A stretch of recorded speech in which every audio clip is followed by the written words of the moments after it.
नमस्कार। देवरिया की आवाज रेडियो केसरी से प्रस्तुत है स्थानीय हालचाल। पहले मुख्य हालचाल।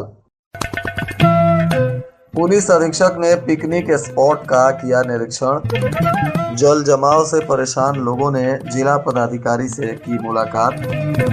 खिलाड़ियों को किया गया सम्मानित। फंदे से लटका मिला एक युवती का शव और नए साल में लोगों ने मनाया जश्न। स्थानीय हालचाल के इस अंक के साथ मैं निकेत मिश्र। अब हालचाल विस्तार से। पुलिस अधीक्षक विक्रांत वीर ने नव वर्ष को लेकर शांति और कानून व्यवस्था बनाए रखने के लिए जनपद के कई क्षेत्रों में आज भ्रमण किया। थाना क्षेत्र भलुवनी के बारीपुर हनुमान मंदिर और मैल क्षेत्र के देवराहा बाबा आश्रम पहुंचकर वहां ड्यूटी में लगे पुलिस बल का निरीक्षण किया। और भी कई जगहों पर जहां आज अधिक लोगों की भीड़ एकत्रित होने वाली थी, ऐसे जगहों पर पुलिस को तैनात किया गया था। और इन जगहों पर आज पुलिस अधीक्षक ने भी निरीक्षण किया।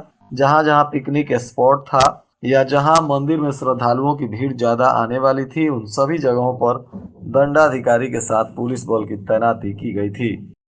शहर के बेलडाढ़ मोड़ पर जल जमाव से निजात दिलाने की मांग को लेकर मोहल्ले वासी जिलाधिकारी से मिले। डीएम ने अधिकारियों को समस्या के समाधान का आदेश भी दिया है, जिसके बाद नगरपालिका के जेई ने मौके पर पहुंचकर स्थिति का जायजा लिया और लोगों को जल्द ही समस्या का निराकरण कराने का आश्वासन दिया। बताया जा रहा है कि बेलडाढ़ मोड़ तक अधूरी नाली का निर्माण कराया गया है, जिसके वजह से नाला का गंदा पानी वहां जम जाता है और गंदे पानी से कई घर घिरे हुए हैं। कई घरों में नाली का पानी भी घुस गया है।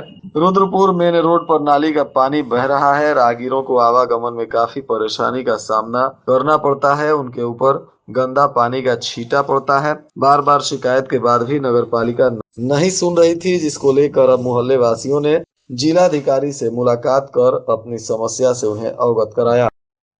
तरकुलवा थाना क्षेत्र के पथरदेवा कस्बे में माइक्रो फाइनेंस कंपनी में काम करने वाली एक युवती ने फंदे से लटक कर अपनी जान दे दी। सूचना के बाद मौके पर पहुंची पुलिस ने शव को कब्जे में ले लिया और पोस्टमार्टम के लिए भेजने के बाद मामले की तफ्तीश शुरू की है। बताया जा रहा है कि भलुवनी थाना क्षेत्र के सोनारी गांव की रहने वाली चारू यादव उम्र 25 वर्ष पुत्री शैलेंद्र पथरदेवा के एक माइक्रो फाइनेंस कंपनी में काम करती थी।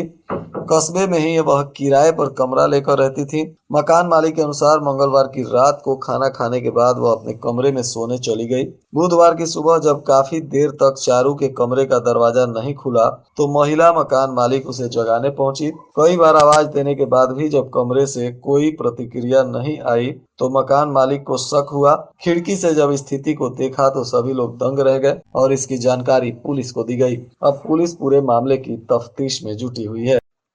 वॉलीबॉल में बेहतर करने वाले छात्रों को सम्मानित किया गया। बताया जा रहा है कि वॉलीबॉल में दविरिया छात्रावास के आदित्य सिंह, मोहम्मद सलमान, निखिल और आदित्य गुप्ता ने प्रदेश की टीम से प्रतिभाग करते हुए चंडीगढ़, पंजाब, जम्मू और कश्मीर, छत्तीसगढ़, कर्नाटक को हराकर सेमीफाइनल में दिल्ली को हराया और 3-2 से हराकर फाइनल मैच में गुजरात को 3-1 से पराजित कर चैंपियन बनने का गौरव प्राप्त किया। जिसके बाद अपर जिलाधिकारी प्रशासन गौरव श्रीवास्तव ने खिलाड़ियों को सम्मानित किया। रविंद्र किशोर शाही स्पोर्ट्स स्टेडियम के वॉलीबॉल छात्रावास के वॉलीबॉल प्रशिक्षक लालू सिंह यादव से प्रशिक्षण प्राप्त कर रहे खिलाड़ियों ने प्रदेश के तरफ से प्रतिनिधित्व करते हुए 68वीं अंडर 19 राष्ट्रीय स्कूल वॉलीबॉल प्रतियोगिता नारायणपेट तेलंगाना में 22 से 26 दिसंबर तक प्रतिभाग किया था।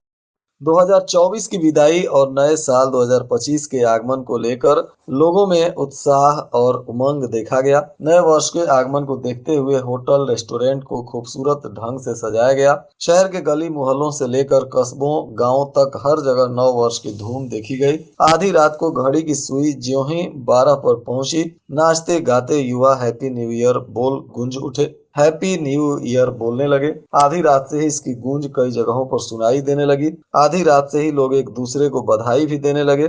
घरों और होटलों में केक काटकर एक दूसरे को नए साल की बधाई दी गई। नव वर्ष की खुशियां सभी के सिर चढ़कर बोलती रहीं। लोगों में नए साल के आगमन पर उत्साह देखा गया। कई जगहों पर आधी रात में पटाखे भी छूटने लगे। अधिकांश रंग बिरंगी रोशनी से नहा उठे। दूसरी तरफ बधाइयों का दौर शुरू हो गया। पुलिस अधीक्षक ने इधर पूरे क्षेत्रों में ड्रिंक एंड ड्राइव चेकिंग अभियान चलाया। इन दौरान ब्रेथ एनालाइजर के जरिए वाहन चालकों की जांच की गई। पुलिस अधीक्षक के निर्देश पर शराब पीकर गाड़ी चलाने वालों के खिलाफ सख्त कार्रवाई की जा रही है। बाल कल्याण समिति ने वास्तविक मां बाप को उनकी बच्ची को सौंपा। बताया जा रहा है कि लिखा पढ़ी करने के बाद बरियारपुर एमओ चाइल्ड लाइन की मौजूदगी में बच्ची को सौंपा गया। मां बाप ने बच्ची का बेहतर देखभाल करने और स्वस्थ रखने को लेकर लिखित रूप से प्रशासन को हलफनामा दिया। बताते चले कि बरियारपुर के एक गांव की महिला को 24 नवंबर को लाहिल पार स्थित एक अस्पताल में जब उसके जुड़वा बच्चे पैदा हुए तो कुछ देर बाद बेटे की मौत हो गई, जबकि बेटी की तबीयत खराब हो गई। साथ में मौजूद आशा 27 नवंबर को बच्ची को देवरिया के एक डॉक्टर के पास ले गई। इलाज के दौरान बच्ची की मौत की बात कहकर बच्ची की मां को घर जाने को कह दिया और महिला द्वारा बच्ची का शव मांगने पर वह टाल मटोल करने लगी। बाद में उसे पता चला कि आशा ने देवरिया शहर के एक परिवार के हाथों बच्ची को बेच दिया। महिला की शिकायत पर पुलिस पहुंची, बच्ची को बरामद किया। बाल कल्याण समिति को पहले सौंपा गया, फिर एसओ कंचन राय के साथ बच्ची के वास्तविक मां बाप बाल कल्याण समिति के पास पहुंचे, जहां कागजी कार्रवाई पूरी करते हुए बच्ची को ठीक से देखभाल करने के लिए उसके लिखित आवेदन पर उसके मां बाप को सौंपा गया। रामपुर कारखाना की पुलिस ने चोरी के एक मामले का 24 घंटों के अंदर ही निष्पादन कर दिया।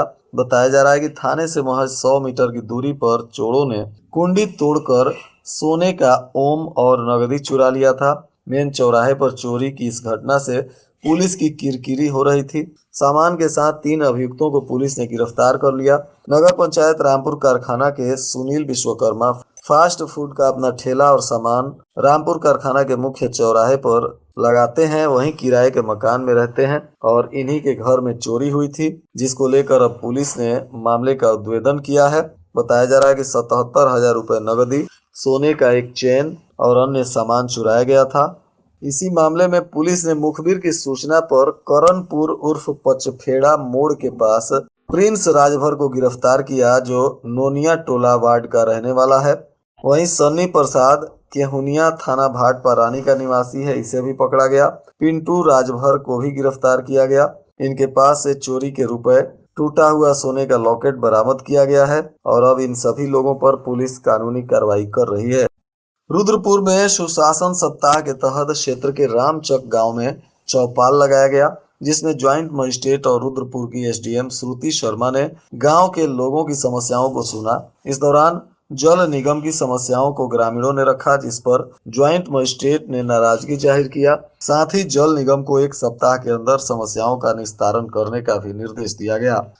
बताया जा रहा है कि रामचक गांव में आयोजित चौपाल में गांव के लोगों ने कहा कि गांव में पाइप बिछाने के नाम पर जल निगम ने सड़क की खुदाई करके छोड़ दिया है, जिससे गांव के लोगों को आवागमन में परेशानियों का सामना करना पड़ रहा है। इस पर उन्होंने 1 सप्ताह के भीतर काम पूरा करने और सड़क को दुरुस्त करने का निर्देश दिया। और नए साल पर रेडियो केसरी परिवार की तरफ से भी आप सभी श्रोताओं को ढेर सारी बधाई और शुभकामनाएं। नया साल आप सभी के जीवन में आनंद, खुशियां, उमंग, बहार और मुस्कुराहट लेकर आए। आज के मौसम का तापमान देवरिया में न्यूनतम 7 डिग्री सेल्सियस और अधिकतम 23 डिग्री सेल्सियस रहने की संभावना है। अंत में मुख्य हालचाल एक बार फिर। पुलिस अधीक्षक ने पिकनिक स्पॉट का किया निरीक्षण। जल जमाव से परेशान लोगों ने जिला पदाधिकारी से की मुलाकात। खिलाड़ियों को किया गया सम्मानित। फंदे से लटका मिला एक युवती का शव और नए साल में लोगों ने मनाया जश्न। इसके साथ ही रेडियो केसरी से प्रसारित स्थानीय हालचाल का यह अंक समाप्त हुआ। नमस्कार।